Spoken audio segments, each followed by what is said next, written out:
नमस्कार. जय गुरु. मी धनंजय विठ्ठलराव डाकरे आणि मी सौ संप्रदा धनंजय डाकरे आपल्या सर्वांचं आमच्या या यूट्यूब चॅनलवरती मनापासून स्वागत करते, ज्याचं नाव आहे गुरुदेव प्रतिष्ठान. या चॅनलच्या माध्यमातून आपण ग्रामगीता समजून घेण्याचा पूर्णपणे प्रयत्न करीत आहोत.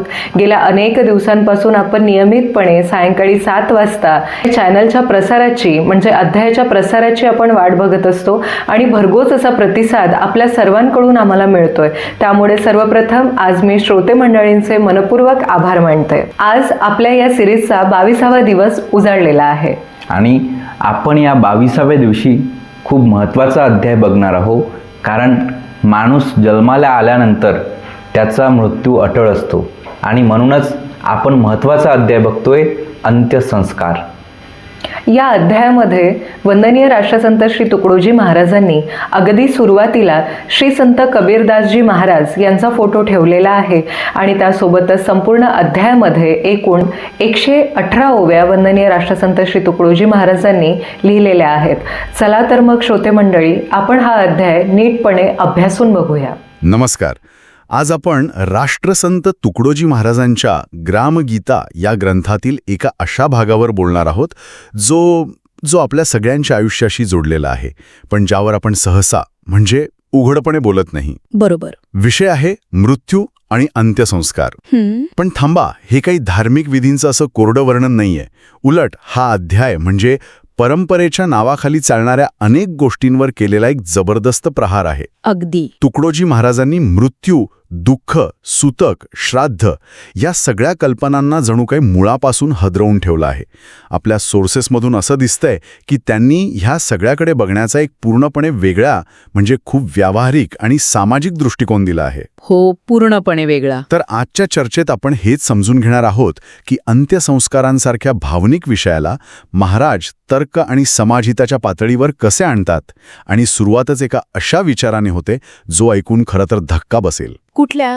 महाराज म्हणतात, मृत्यू भयानक किंवा अशुभ नाही, तो एक सुमंगल प्रसंग आहे. बरोबर. मला वाटतं इथूनच सुरुवात करूया.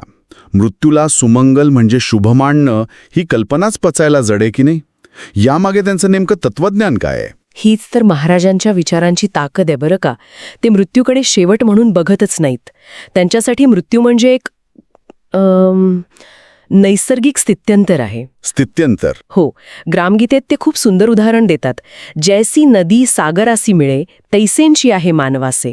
म्हणजे जशी नदी शेवटी सागराला जाऊन मिळते आणि तिचं वेगळं अस्तित्व संपवून ती समुद्राचा भाग बनते, तसंच माणसाच्या आत्म्याचं आहे. अच्छा. तो या देहातून निघून मूळ तत्वात विलीन होतो. त्यामुळे या प्रक्रियेला घाबरण्याचं किंवा अशुभ मानण्याचं काहीच कारण नाहीये. म्हणजे हा एक प्रवास आहे, शेवट नाही. पण मग मृत्यूनंतरच्या विधींचं काय? त्यांचं महत्त्व कमी होतं का या विचाराने? नक्कीच. महाराज म्हणतात की खरं महत्त्व आहे ते जिवंतपणे केलेल्या कर्मांना. शरीर तर नष्ट होतं, पण माणसाने आयुष्यभर जे संस्कार मिळवलेले असतात, जी वासना मनात ठेवलेली असते, तीच पुढच्या जन्मात सोबत येते. अच्छा, म्हणजे कर्म महत्वाचं. हो. त्यामुळे मृत्यूनंतर तुम्ही कितीही मोठे विधी करा, त्याचा उपयोग नाही. ज्याने या जन्मी मोह, माया, लोभ यावर नियंत्रण मिळवलं, तोच खऱ्या अर्थाने जन्ममरणाच्या फेऱ्यातून सुटतो. त्यामुळे त्यांचा सगळा भर इथे आणि आता जगण्यावर आहे, परलोकाच्या चिंतेवर नाही. आणि याच विचाराला धरून त्यांनी मृत्यूनंतर रडण्यावर, शोक करण्यावर जी टीका केली आहे ती तर आणखीनच थेट आहे. हो, अगदी. ते म्हणतात की मोठ्यानं रडणं, उरबडून घेणं हे अज्ञानाचं प्रदर्शन आहे. हे वाचून मला थोडं आश्चर्य वाटलं. म्हणजे आपल्या माणसाच्या जाण्याचं दुःख व्यक्त करणं इतकं चुकीचं आहे का? नाही. दुःख व्यक्त करणं चुकीचं नाही, पण त्या दुःखात अडकून राहणं, त्याचं प्रदर्शन करणं हे महाराजांना मान्य नाही. यामागे एक खूप मोठा व्यावहारिक आणि सामाजिक विचार आहे. तो काय? ते म्हणतात, रडत बसण्यापेक्षा काही करूनी तरी दाखवावे ते कीर्तीसाठी. म्हणजे त्या व्यक्तीचं नाव मोठं होईल असं काहीतरी विधायक काम करा. आणि दुसरी बाजू तर आणखी महत्वाची आहे. ती कोणती? आर्थिक बाजू. ते एक अतिशय बुचरा प्रश्न विचारतात.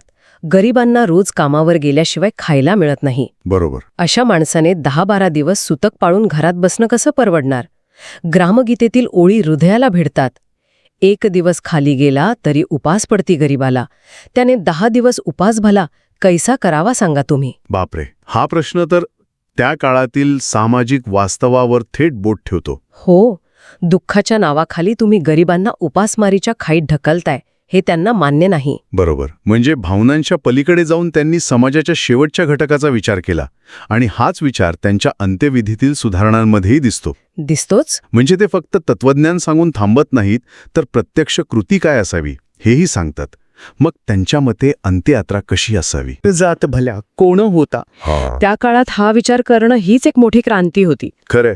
शिवाय ही यात्रा भीतिदायक किंवा किळसवाणी नसावी, ती शांत, गंभीर आणि भजन कीर्तनाच्या गजरात निघावी. बर. दिंडी घोषे मार्ग सुधारावा जाणाराचा, हा. असं ते म्हणतात.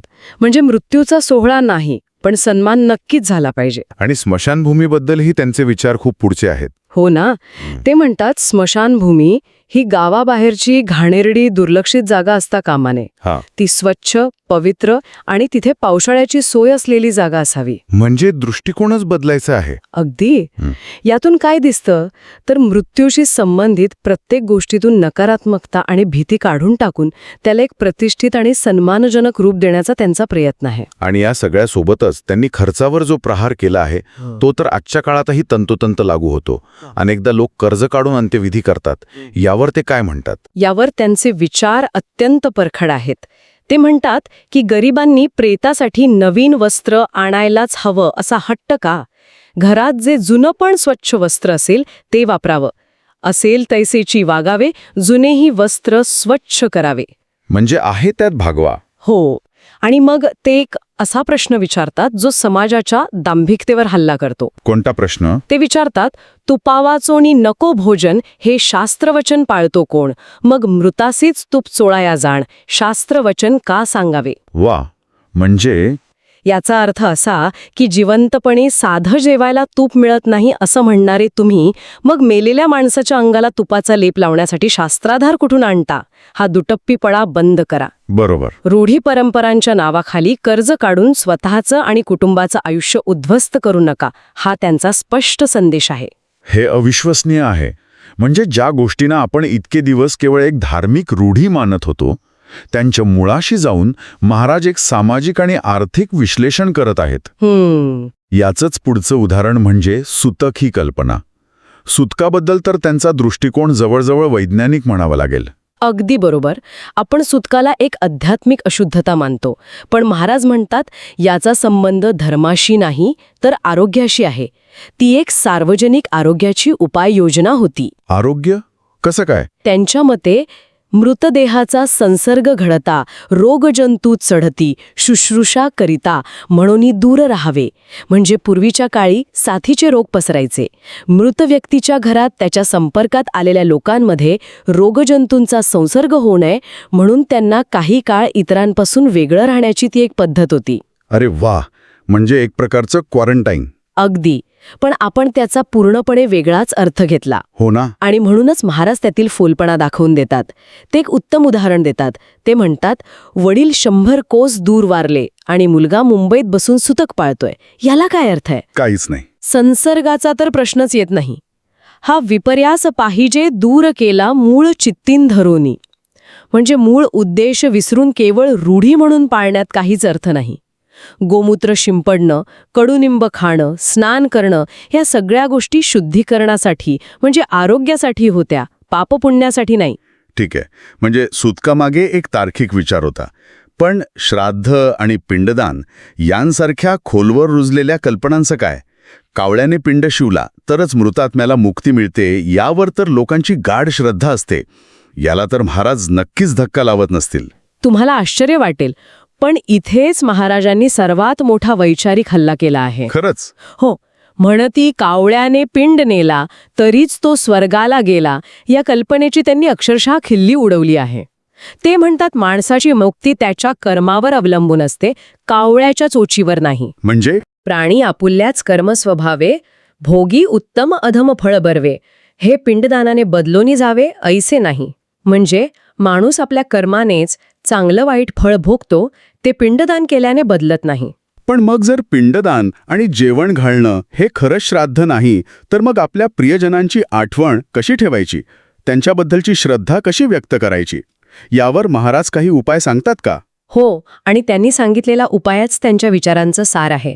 त्यांच्या व्याख्येनुसार खरं श्राद्ध म्हणजे ब्राह्मणाला जेव घालणं नाही, तर मृत व्यक्तीचे चांगले गुण श्रद्धेने आठवणं आणि ते स्वतःच्या आचरणात आणणं, वा, किंवा त्याचे गुणवैभव श्रद्धेने आठवावे सर्व, हेंची श्राद्ध असे अपूर्व श्रद्धांजली रूप. ही किती सुंदर आणि अर्थपूर्ण व्याख्या आहे. म्हणजे आठवण ही कृतीत असावी, कर्मकांडात नाही. अगदी बरोबर. आणि ते याच्याही पुढे जातात. ते म्हणतात, त्या व्यक्तीचं अर्धवट राहिलेलं एखादं चांगलं काम असेल तर ते पूर्ण करा. अच्छा, हाच खरा पिंड उचलणं आहे. खरा पिंड आपणची उचलावा, कर्तव्य करोनी जीव भूषवावा. म्हणजे पितरांच्या नावाने जेवण घालण्यापेक्षा त्यांच्या नावाने एखादा सामाजिक कर्तव्य पूर्ण करा. हीच खरी श्रद्धांजली आहे. हां, तर पूर्णपणे 360 अंशाचा बदल आहे. हो ना. आपण ज्याला श्राद्ध समजतो त्याला महाराज पूर्णपणे नाकारतायत आणि त्याची एक सामाजिक नैतिक व्याख्या देत आहेत. खरंच, हे त्या काळात किती क्रांतिकारी असेल. मग आता सगळ्यात महत्त्वाचा प्रश्न येतो, जर हे सगळे खर्चिक विधी करायचे नाहीत, सुतक पाळायचं नाही, पिंडदान करायचं नाही, तर मग करायचं काय? या सगळ्या रूढींना महाराज एक प्रभावी पर्याय देतात का? हो, नक्कीच देतात. आणि तो पर्यायच ग्रामगीतेच्या मूळ विचाराला धरून आहे, गावाचं हित. गावाचं हित. हो, महाराज सांगतात की अंत्यसंस्कार आणि त्यानंतरच्या विधींवर होणारा वायफळ खर्च टाळा आणि तो पैसा गावाच्या भल्यासाठी वापरा.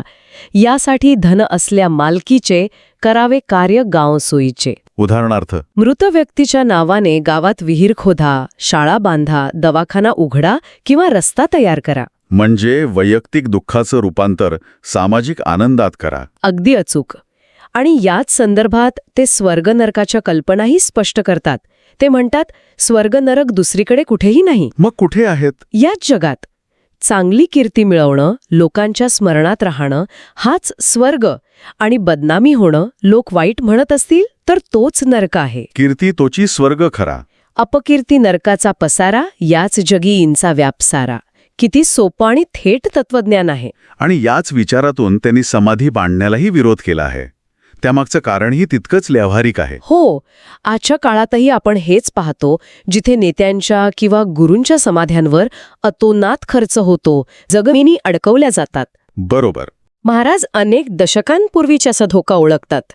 ते म्हणतात, जर प्रत्येकाची समाधी बांधत बसलो तर जिवंत माणसांना राहायला आणि शेती करायला जागाच उरणार नाही. जिवंत मानवांनाही घर, कष्टाळूंना नाही वावर, तेथे समाधीचे अवडंबर, मृतासाधी कासयासी. मग आठवण कशी ठेवायची? काहीच करायचं नाही का? नाही, तसं नाही. ते म्हणतात की आठवण म्हणून घरात किंवा गावात एक साधा फोटो लावा, पुरेसा आहे. स्मरण म्हणून घरी वा गावी योग्यशी तस्वीर लावावी. फक्त फोटो? किंवा त्याहूनही पुढे जाऊन एखादं असं उत्तम स्थान उभारा जिथे लोकशिक्षण चालेल आणि ते गावासाठी अर्पण करा. यातून त्यांचा अंतिम संदेश स्पष्ट होतो, जो ग्रामगीतेच्या शेवटच्या ओळीत येतो. तो काय आहे? मृत्यू असो वा जन्मादी उत्सव यांचा नुसता नको गौरव, गावाचे वाढवावे वैभव, बचत करोनी तुकडया म्हणे. वाह! म्हणजे जन्म असो वा मृत्यू, प्रत्येक प्रसंगाला गावाचं वैभव वाढवण्याची संधी माना. व्यक्तीच्या परलोकाची चिंता करण्यापेक्षा इहलोकातल्या जिवंत समाजाचं भलं कसं होईल यावर लक्ष केंद्रित करा. अगदी खरंच, या संपूर्ण चर्चेतून एक गोष्ट स्पष्ट होते की तुकडोजी महाराजांनी अंत्यसंस्कारासारख्या अतिशय भावनिक आणि संवेदनशील विषयाला अंधश्रद्धा, भीती आणि खर्चिक रूढींच्या जोखडातून बाहेर काढलंय. त्याला एक तर्कसंगत, सामाजिक आणि अत्यंत अर्थपूर्ण दिशा दिलीये. त्यांनी फक्त विधी बदलले नाहीत, तर मृत्यूकडे बघण्याचा दृष्टिकोनच बदलला. भीतीकडून स्वीकाराकडे, वैयक्तिक मुक्तीच्या स्वार्थी कल्पनेकडून सामाजिक कल्याणाकडे, आणि परलोकाच्या काल्पनिक चिंतेकडून इहलोकातल्या प्रत्यक्ष कर्तव्याकडे. बरोबर. असा हा खूप मोठा वैचारिक प्रवास आहे जो ते आपल्याला करायला लावतात. ग्रामगीतेतील हे विचार अनेक दशकांपूर्वी मांडले गेले, पण आजही ते तितकेच किंबहुना जास्तच समर्पक वाटतायत. हो ना. आजच्या काळात जिथे समाजात वैयक्तिक स्वार्थ आणि दिखावपणा वाढत आहे, तिथे महाराजांच्या सामाजिक हितासाठी अंत्यसंस्कार करण्याच्या कल्पनेकडे आपण कसं पाहतो, हा विचार करण्यासारखा प्रश्न आहे. आपण अजूनही त्याच रूढींमध्ये अडकून आहोत की या विचारातून काहीतरी शिकलो आहोत, हे प्रत्येकाने स्वतःला विचारायला हवं. धन्यवाद मंडळी. तुम्ही आमचा व्हिडिओ पूर्ण पाहिल्याबद्दल मी तुमचे मनपूर्वक आभार व्यक्त करतो. तुम्हाला जर हा व्हिडिओ आवडला असेल तर गुरुदेव प्रतिष्ठान या चॅनलला सबस्क्राईब करा, बेल आयकॉनवरती क्लिक करा, म्हणजे तुम्हाला आमच्या व्हिडिओचे नोटिफिकेशन्स येतील. त्यासोबतच लाईक आणि भरपूर शेअर करा. हा व्हिडिओ मनापासून ऐकल्याबद्दल गुरुदेव प्रतिष्ठान आपले मनापासून आभार मानते. धन्यवाद. जय गुरु.